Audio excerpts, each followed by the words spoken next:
Hey, happy Wednesday, everybody. It's your buddy Choppadong, and I'm coming at you with the Week 9 NFL Rundown, brought to you by the one, the only DFSArmy.com. One-stop shopping, all things daily fantasy sports. Hit the like and subscribe button. Register in the comments down below. Use the coupon code CHOP, CHOP, for that 20% discount. Become a VIP today because you unlock every single tool that we have to offer. I'm only showing you the research station when I do these videos, but I'm going to go through and trim the fat off of the player pool and take the worst and just chuck them into the dumpster. We're going to be dealing with the best of the best, and then we're maybe going to add to it a little bit as the week goes on. But this is a baseline process by which you can start your research. Also, follow me out there on social media at Choppadong on Twitter. But I'm going to kick into this before I get to rambling too much and leave you staring at my ugly mug out there on Twitter. But we're going to start formulating a process that we can depend on every single week, and then we can add to it as the week goes on. When we check the fantasy points per dollar in the Domination Station Optimizer, when we check the ownership projections that are put out here in a couple of days, and we start figuring out which is a cash play and which is a GPP play, and then we check against the coach's cheat sheets at the end of the week and make sure that our player pool isn't really forgetting anybody too dramatic, too obvious that this method didn't suck into its net with it. And that's all we're really trying to do. We'll be left at the end of the week with a decent player pool, something that you can use in any format. If you learn the red circle, yellow circle, blue circle plays that I talk about, if you've seen my videos, you know what I'm talking about. And we're going to stick to those red and yellow circle plays and leave the blue circle plays for GPPs. But how do we find them? The first thing we're going to do is cut down this player pool really tight. And we're going to use the categories statistically that lead to a quarterback in this case. We'll go through every position, running back, wide receiver, tight end, etc. But that cut down to quarterbacks historically making value or paying off their salary in daily fantasy sports. And what we're looking for, home quarterbacks, they typically perform better. Implied to score over, say, 24 or 26 points, those quarterbacks tend to perform better. Duh. If you're only implied to score 16 points, I'd rather have the guy implied to score 28 points. Favored quarterbacks tend to perform better than underdogs. I know everybody loves the underdog garbage time. Blake Bortles made that famous. But historically favored quarterbacks score more fantasy points. Proven fact over time. We also look at an efficiency metric because quarterback is not driven as much by volume as, say, running back. I mean, yeah, you want a quarterback that throws the ball 40 times as opposed to one that throws the ball 8 times. But if the guy throwing it 8 times is hyper efficient, throws 6 40-yard passes for 4 touchdowns, I mean, he had a better day than the guy who threw 40 times probably. So quarterback depends a lot on efficiency as well. So we would look at a total QBR number, maybe over at ESPN.com for free, and we're going to take a peek at that number as well. And then maybe a little bit of DVP, DVOA, the type of stuff, fantasy points allowed to the position by the defense. That's kind of what we're going to look at. And the reason, if I go back really quickly to the implied to score a lot of points, it goes hand in hand with the point spread being favored. If you're favored by a ton of points, obviously everybody thinks blowout. They're going to start handing the ball off to the running back.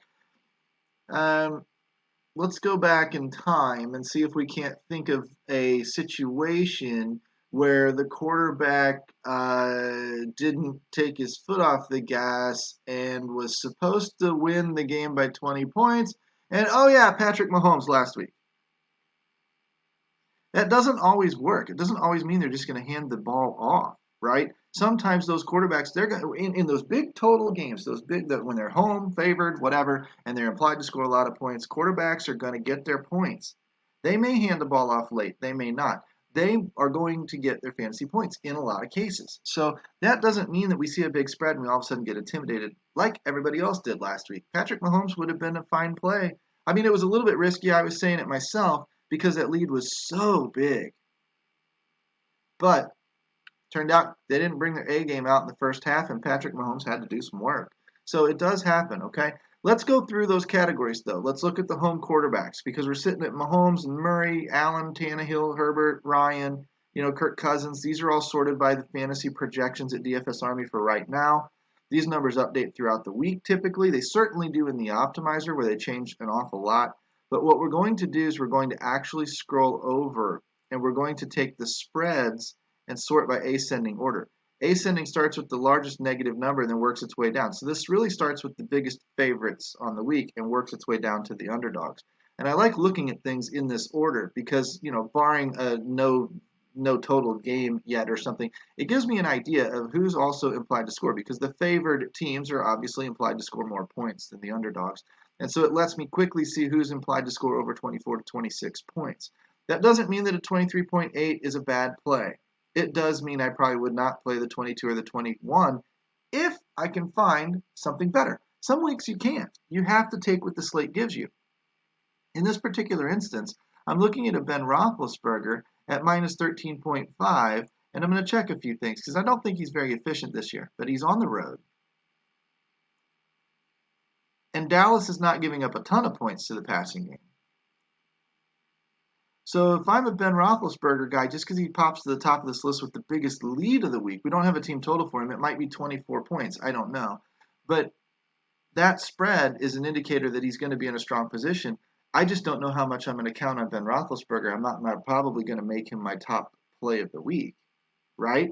I will consider price a little bit. So when I slide over here, I'm looking at a DK salary of 6,500. Patrick Mahomes right underneath him for 8,100 is what, 1,500 more, 1,600 more. Patrick Mahomes is at home. He's in the lead or he's favored. He's implied to score a lot of points. He's an efficient quarterback. The only thing going against him, he's not in a great DVP type of matchup, which I don't think that concerns us much with Patrick Mahomes. Patrick is elite. He can beat any matchup. It may keep him from having a ceiling game, but then again, maybe not. If he needs to throw, homeboy gonna throw.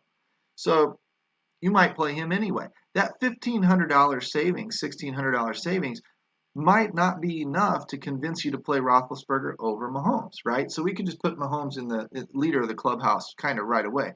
But I look at a Deshaun Watson on the road, implied to score points. He's favored. Come over here a little bit. And Jacksonville's given up a slew of points. So this matchup here might have me go, okay, so he's on the road, he's not at home, but everything else checks out. And the matchup's good. The DVOA or DVP type of matchup is good. So if I look at it from that angle, now I can go back and say, would I rather save $1,000? Well, in this case, maybe. Maybe I feel like it's worth $1,000, especially on Draftkings where pricing's tighter and I may need that to go get some other value somewhere. On Draftkings, because of the 3-point bonus for 300 yards and some of those things, you can really afford to take some cheaper QBs.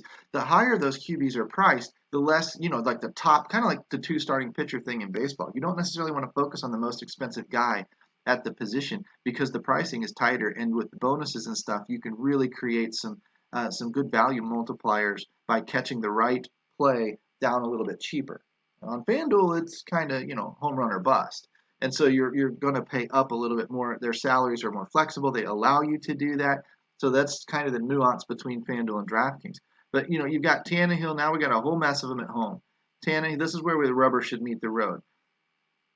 Tannehill, 6,300. Kyler Murray, 7,800. Matt Ryan, 6,400. Kirk Cousins, 6,200. You might not be too interested in these two guys, but you might be interested in a Tannehill or a Kyler Murray. I don't think 400, 300, 400 bucks is much. Kyler Murray better be in a lot better position than Patrick Mahomes.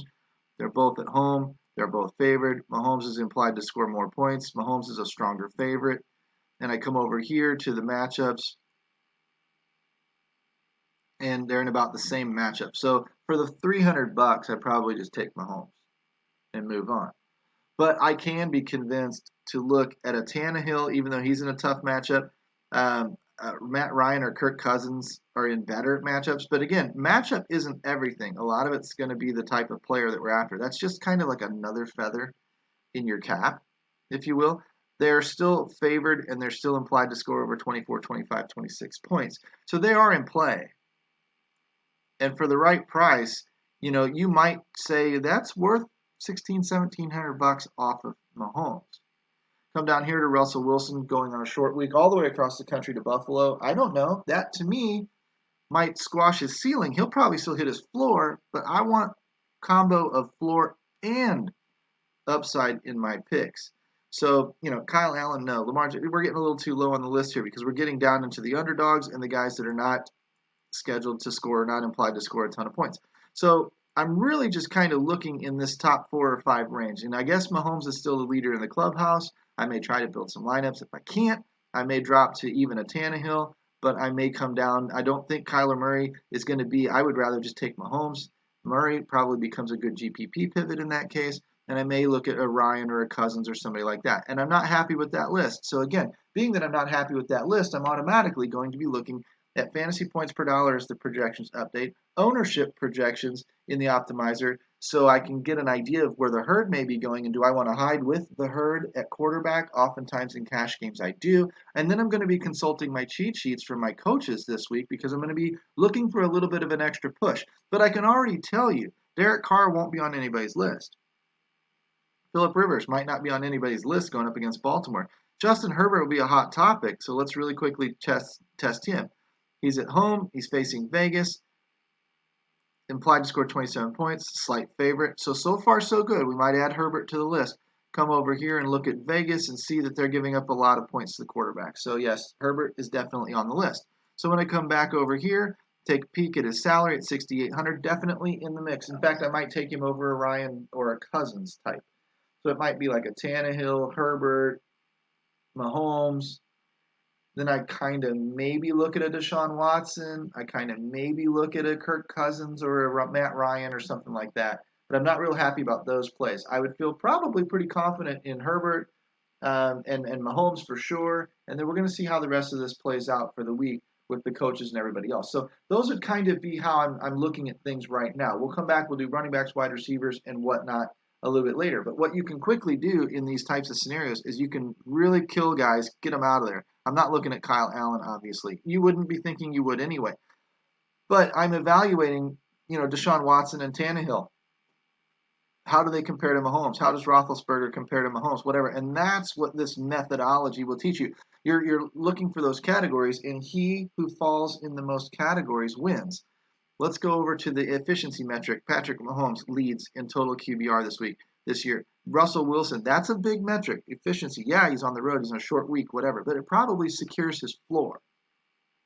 Okay? Josh Allen, maybe on the comeback, but I don't think he was favored, and I don't think he was scheduled to score enough points. So probably, even though people will maybe recommend him, I don't think he's somebody that should be on your short list. He's probably a tournament play, right? Because anything can happen, and he's a great talent. But he's not in a position this week, and he's not playing well enough these past few weeks to make me want to really lean on him in a cash game type of scenario. Ryan Fitzpatrick, no. Drew Brees, no. Ryan Tannehill, efficient, top 10 quarterback in the league. Justin Herbert, top 10 quarterback in the league. So these are guys, again, that are on that list that we've already sort of noticed that we can put a check mark in the efficiency column for as well. So that's basically quarterbacks, guys. And it doesn't take that long once you get into the routine. You know how to sort and filter off the plays in the research station. You dive in, you click, click, click. You write down 4 or 5 names each category, and then you start watching those names throughout the week. Does anything change? Does any news change? Do our coaches like them or dislike them? And then let that kind of push you in one direction or the other. That's how I get set up ahead of time. And then I sit back and I wait for our coaches to guide me the rest of the way. That's just how I play. And then I put together 3, 4, 5 lineups, in some cases 10, 12, 15 lineups every week. Throw in a bunch of MME with the other plays that I like that didn't make the list. Mix and match and just see where it all shakes out. This is highly entertaining. Over the long run, it's been profitable. And so hopefully you can latch onto a system like this yourself and have something to lean on each and every week so that when you get into those cooler periods and those variance-driven periods of downward spirals, you can lean on a system and know that as long as you don't change that, variance will turn back around. And if you need that type of coaching, you need that type of advice, you need to unlock these tools for yourself, obviously, like and subscribe to the video. But while you're down there, click the link, dfsarmy.com, and use the coupon code CHOP, C-H-O-P. Come inside, hit me up. I'll talk to anybody until I'm blue in the face, and we'll get you pointed on the right track for week 9. Take care. I'll come back. I'll do all the other positions for our VIPs. Have a great week 9, everybody. We'll talk to you later.